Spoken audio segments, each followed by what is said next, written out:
अगर आप दिल्ली में रहते हैं और आप रोजाना सफर करने के लिए ऑटो या कैब का इस्तेमाल कर रहे हैं तो दिल्ली में आज से अगले 3 दिन तक ऑटो और कैब की हड़ताल होने वाली है। कैब और ऑटो ड्राइवरों की हड़ताल शुरू हो गई है, जिससे यातायात और लोगों की यात्रा पर असर पड़ सकता है।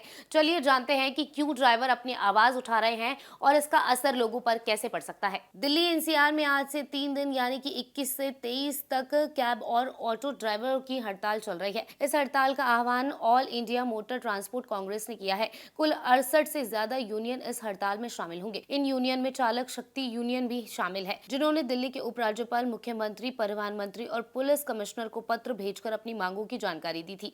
यूनियनों की मुख्य मांग ये है कि किराए में संशोधन किया जाए, यानी कि दिल्ली एनसीआर में टैक्सी और ऑटो का किराया पिछले लगभग 15 सालों से नहीं बदला गया, जबकि ईंधन की कीमतें लगातार बढ़ रही हैं। दूसरा है, ईंधन महंगा हो रहा है। पेट्रोल, डीजल और सीएनजी की बढ़ती कीमतों ने ड्राइवरों के खर्च का प्रबंधन मुश्किल बना दिया है। और तीसरा है, ऐप पॉलिसी में सुधार। ड्राइवर चाहते हैं कि टैक्सी और कैब ऐप की नीतियों में सुधार किया जाए ताकि उनका काम और आमदनी दोनों सुरक्षित रहे।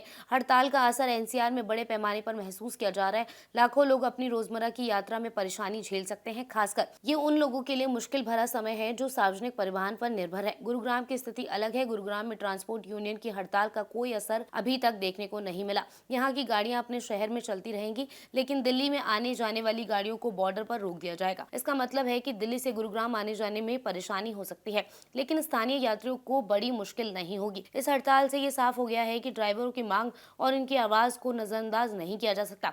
पिछले 15 सालों में किराए की कोई बढ़ोतरी नहीं की गई है, जबकि ईंधन में रोजमर्रा के खर्च लगातार बढ़ रहे हैं। ये हड़ताल एक तरह से उनके न्याय और बेहतर कामों की शर्त की लड़ाई है। अब देखना यह होगा कि प्रशासन और यूनियन इस मुद्दे को कैसे सुलझाते हैं। अगर आप भी दिल्ली एनसीआर में रहते हैं तो यात्रा करने से पहले पूरा प्लान जरूर चेक कर लें।